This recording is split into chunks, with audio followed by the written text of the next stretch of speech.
रामैया डोसा की दुकान और रंगैया समोसा की दुकान लगाकर बाजार में एक दूसरे के सामने कई साल से दुकान लगाकर चला रहे हैं। अब इन दोनों की एक दूसरे के साथ बिल्कुल नहीं जमती। रंगैया को हमेशा जलन होती थी कि रामैया उससे ज्यादा कमा रहा है। और इतना ही नहीं, हमेशा कोई ना कोई बात पे रामैया से लड़ते रहता है रंगैया। ऐसे उन दोनों के बीच में बहुत ज्यादा नफरत था। एक दिन शहर में पढ़ रहे रामैया का बेटा रमेश घर आता है। अगले दिन वो अपने पिता के बाजार में लगी दुकान के पास आता है।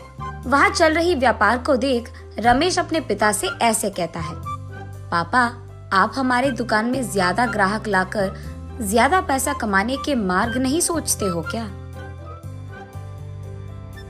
अब जितना मेरा सोच है उसी में चल रहा है बेटा। जितना भी मेहनत करूं वही कमाई मिल रही है। पापा, मेहनत से नहीं, चालाकी से कमाए जाते हैं पैसे। शहर में इसी डोसा को दुगने दाम में बेचते हैं, पता है आपको? अब शहर के दाम में यहाँ कैसे बेचेंगे बेटा? अगर दाम बढ़ा भी देना तो कोई भी खाने नहीं आएगा। पापा, मैं ये नहीं कह रहा हूँ कि शहर के दामों में यहाँ बेचे, बल्कि ये कह रहा हूँ कि ऐसा कुछ करे कि शहर का लाभ हमें यहाँ मिले। तुम्हारा इरादा मुझे समझ में नहीं आ रहा बेटा, थोड़ा समझा दो। आपको समझाना नहीं, करके दिखाऊंगा, ऐसे कहता है रमेश।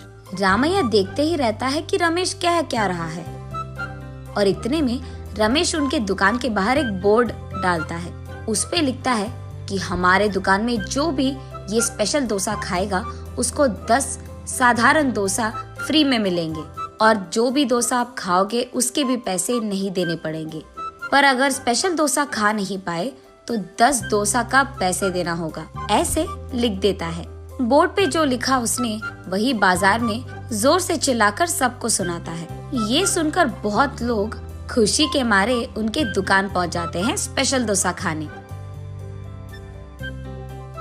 स्पेशल डोसा खाने के लिए मैं तैयार हूँ। नहीं नहीं, मैं तैयार हूँ।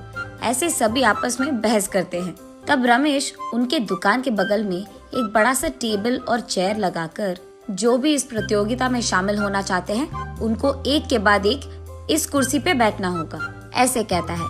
उसके बाद ठीक उस टेबल के जितना बड़ा डोसा वो बनाकर वहाँ लाता है और उस कुर्सी में बैठे आदमी के सामने पेश करता है। वहाँ मौजूद सारे लोग यही सोचते रहते हैं कि वो आदमी उस डोसा को खा पाएगा कि नहीं।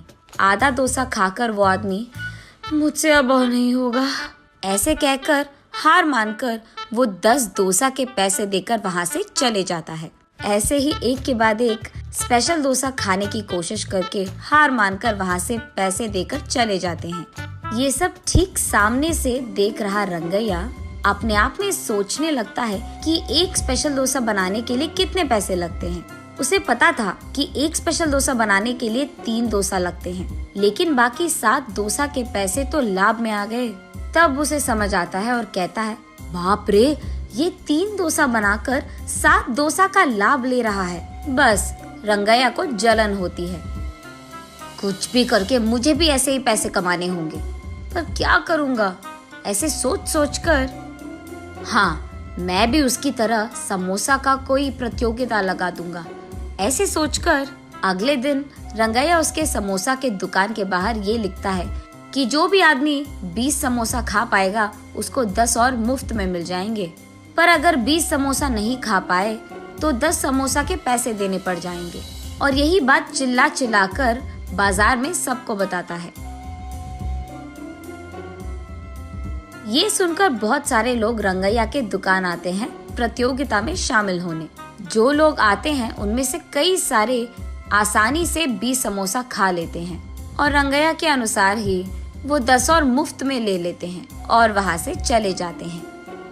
ये देख रंगैया को चक्कर आ जाता है। शाम से पहले ही आधे से ज्यादा समोसा खत्म हो जाते हैं। उसके बाद कई सारे लोग वहाँ पे आकर, हम भी खाएंगे समोसा, हमें भी दो, कहते हैं। इस कारण रंगैया को बहुत गुस्सा आ जाता है, इसीलिए वो उसके दुकान के सामने से बोर्ड हटा देता है। वो किसी को मुंह दिखाने लायक नहीं रहता है। इसीलिए बंडी को लेकर अपने घर की ओर बढ़ते रहता है।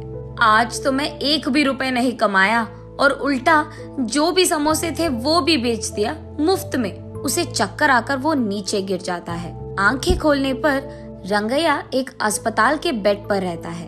उसके बगल में उसकी बीवी रहती है। मुझे क्या हुआ? मैं कहाँ हूँ? ऐसे पूछता है रंगैया। आपको चक्कर आकर नीचे गिर गए थे, कोई अजनबी आपको यहाँ छोड़ गया, ऐसे कहती है रंगैया की पत्नी। छा, आज सब कुछ नष्ट ही हो गया, सब बुरा हो रहा है। अरे क्या हुआ जी, आप इतने गुस्से में क्यों हो? वैसे आप शाम तक घर की मुंह भी नहीं देखते हैं, लेकिन आज दोपहर से पहले आपके समोसे खत्म हो गए और आप घर भी आ रहे थे। इसलिए वो जो कुछ भी हुआ अपने बीवी को समझाता है। हाय भगवान, मेरा मूर्ख पति, आप बस ये सोच रहे थे कि कितने डोसे बेचने पर उनको कितना लाभ मिल रहा है, लेकिन आपने एक बार भी ये नहीं सोचा कि कितने समोसे बेचने में आपको कितना लाभ आएगा। ये प्रतियोगिता शुरू करने से पहले आपको ये सब सोचना था, आपने सोचा भी नहीं, ये तो होना ही था। तब रंगैया को समझ आता है कि किसी और को देखकर हमें वही काम नहीं दोहराना चाहिए और पहले खुद की देखना चाहिए। कुछ करने से पहले 100 बार सोचना भी चाहिए, तब हम सब खुश रह पाएंगे। ये समझता है रंगैया।